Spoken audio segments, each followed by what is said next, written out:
Hi, this is a week in the life of me, Landon, and hope you enjoy the video. So, let's start on Monday. Monday was supposed to be the first day of my pre-calculus or the trigonometry midterm, but Mr. Terheidi wasn't there, so we weren't able to start it. He does his bigger test in a 2 day period.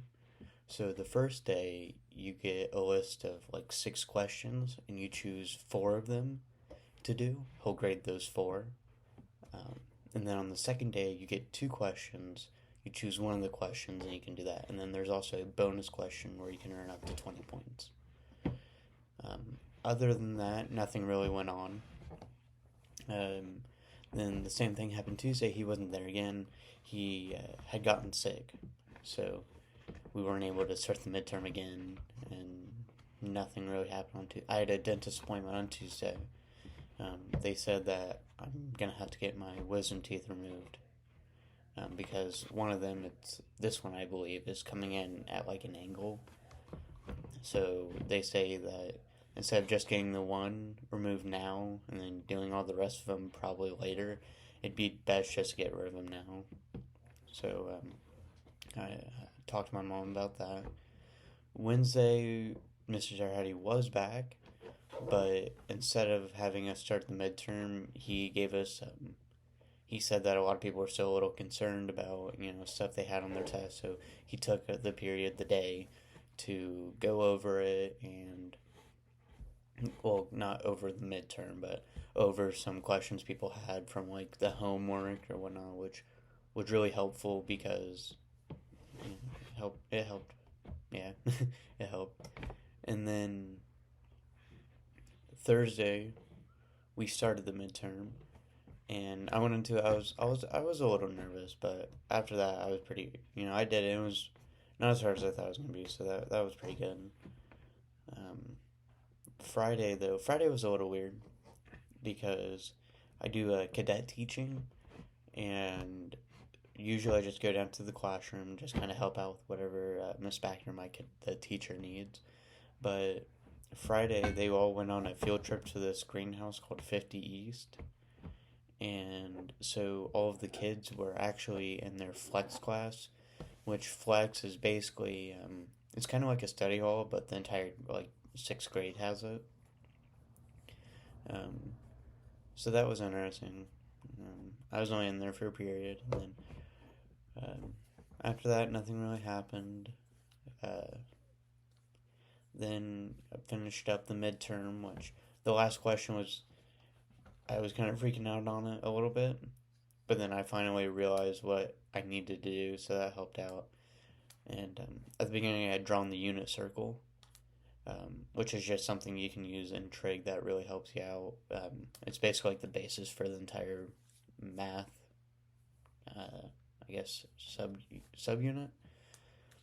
And so drawn it out, got everything put on it, and then the bonus question was filling in a unit circle, which but I wasn't able to use my original one that I had drawn because the first portion of the quiz was you were allowed to use your calculator, but then on the bonus question you were not.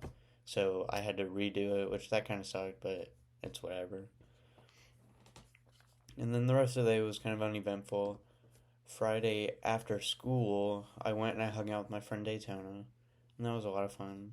And then Saturday, Daytona, Summer, his girlfriend, and his dad and I, we all went to Indy because Tuesday is Daytona's birthday, so we're gonna celebrate it.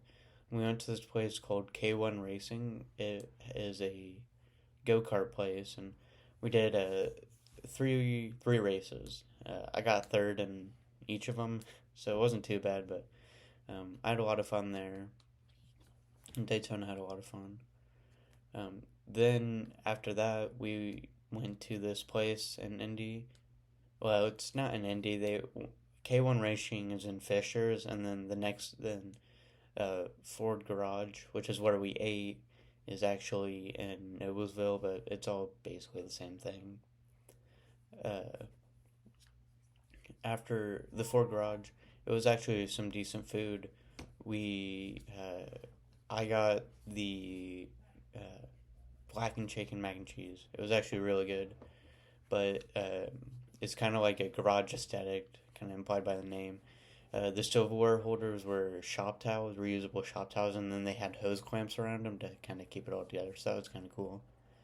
Um, and then the food was really good. I enjoyed it. It wasn't like super expensive either. I think I spent like $20 on my just myself, which not that it's not expensive, but it's not. It wasn't like horribly expensive, so that was kind of nice. And then today, Sunday, went to church at College Corner, which is where I go, and our normal pastor Solomon, he is in Tennessee at the moment, so we had another guy step in, and he did a really good job. He told there's three parables he went over in Luke 15.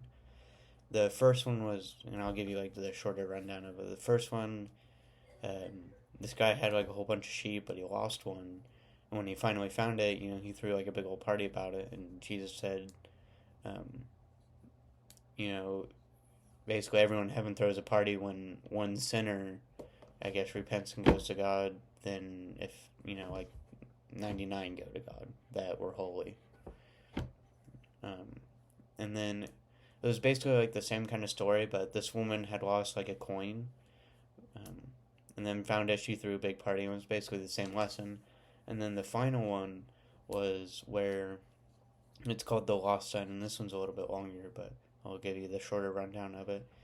So basically, the son goes up to his dad and is like, I wish you would die already so I can get my inheritance. So the dad said, well, if that's how you feel, I'll just give it to you now. So he gives him half of his wealth and basically half of everything, because he had a brother, and so they were going to be split between the two.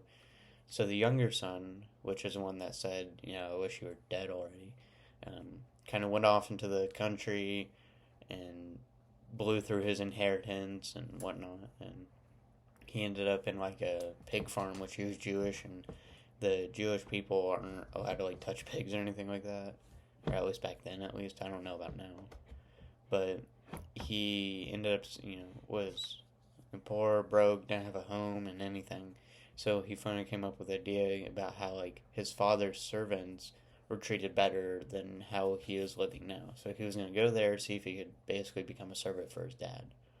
And he kept saying like the same message. It was, I've sinned against you and God, and I no longer have the right to be called your son, but will you please take me in as a hired hand? And so, he's walking. It's a pretty long journey. He finally gets back to his dad's house, and his dad was looking out in the distance, as he always did, waiting for his son to come back. And he basically ran over to his son and hugged him and whatnot, and gave him this ring that signified that he was in his family, and then kind of cut him off before he was able to get that spiel out. And he killed the fat calf and threw like basically a giant block party. And for the son who came back, because he was lost but now he's found. And then the older son kind of got mad. He was like, I've been here this whole time. I've never disobeyed you. I've always listened, but you've never thrown me so much as to like a scrawny goat. You never even thrown me the littlest party. So he got mad by that. But the dad said, well, you've been here the whole time. Whatever's mine is yours. He said, but the younger son, he's been lost, but now he's found, so we need to celebrate that. And then instead of kind of giving, like, this means that Jesus didn't say anything, and kind of left that for people to interpret. So I really like that. It was, I kind of interpret it as, like, no matter what you do, or no matter, like, what you, I guess, say to God, or kind of, if you just decide you don't want anything to do with him, and you just want to go do whatever you want, no matter like how far you stray away, he's always going to be there to like forgive you. And so that was pretty nice. That was a nice message to hear. So that was a week in the life of me, Landon. Thank you for listening.